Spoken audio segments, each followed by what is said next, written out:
Rowdy sheeter ಬಿಕ್ಲು ಶಿವನ ಹತ್ಯೆ ಕೇಸ್ನಲ್ಲಿ ಮಾಜಿ ಸಚಿವ ಭೈರತಿ ಬಸವರಾಜ್ಗೆ ಸಂಕಷ್ಟ ಎದುರಾಗಿದೆ.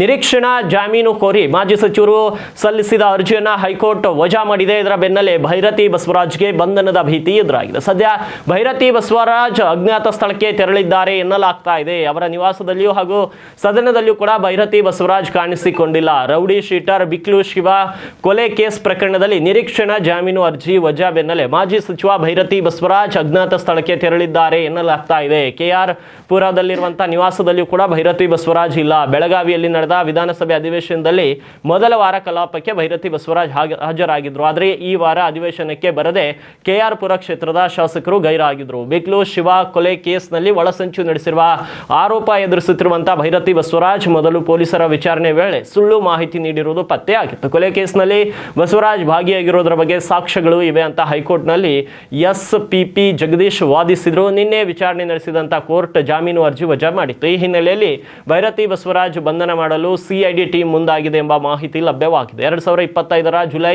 15 ರಾತ್ರಿ ಬಿಕ್ಲು ಶಿವನನ್ನ ಹತ್ಯೆ ಮಾಡಲಾಗಿತ್ತು. ಈತನ ನಿಜವಾದ ಹೆಸರು ಶಿವಪ್ರಕಾಶ್ ಅಥವಾ ಶಿವಕುಮಾರ್. ವಯಸ್ಸು 40-45 ವರ್ಷ. ಬೆಂಗಳೂರಿನ ರೌಡಿ ಶೀಟರ್ ಮತ್ತು ರಿಯಲ್ ಎಸ್ಟೇಟ್ ಉದ್ಯಮಿ. ಆತನ ವಿರುದ್ಧ ಭಾರತಿ ನಗರ್ ಪೊಲೀಸ್ ಠಾಣೆಯಲ್ಲಿ 11ಕ್ಕೂ ಹೆಚ್ಚು ಕ್ರಿಮಿನಲ್ ಪ್ರಕರಣಗಳು ದಾಖಲಾಗಿದ್ದು 2025 ಜುಲೈ 15 ರಾತ್ರಿ ಬೆಂಗಳೂರಿನ ಹಲಸೂರು ಅಂದ್ರೆ ಭಾರತಿ ನಗರ್ ಪ್ರದೇಶದ ಮಿನಿ ಅವೆನ್ಯೂ ರಸ್ತೆಯಲ್ಲಿ ಆತನ ಮನೆ ಬಳಿ 8-12 ಜನರ ಗುಂಪು ಮಾರಕ ಆಯುಧಗಳಿಂದ ಕೊಚ್ಚಿ ಬರ್ಬರವಾಗಿ ಹತ್ಯೆ ಮಾಡಿತು. ಹತ್ಯೆ ಆತನ ತಾಯಿ ಎದುರೇ ನಡೆದಿದ್ದು ಇನ್ನು ದಾಳಿಯ ವಿಡಿಯೋಗಳು ಸಹ ಬಯಲಾಗಿವೆ. ಬಿಕ್ಲು ಶಿವನ ತಾಯಿ ವಿಜಯಲಕ್ಷ್ಮಿ ದೂರು ಆಧರಿಸಿ ಭಾರತಿ ನಗರ್ ಪೊಲೀಸ್ ಠಾಣೆಯಲ್ಲಿ ಎಫ್ಐಆರ್ ಕೂಡ ದಾಖಲಾಗಿತ್ತು.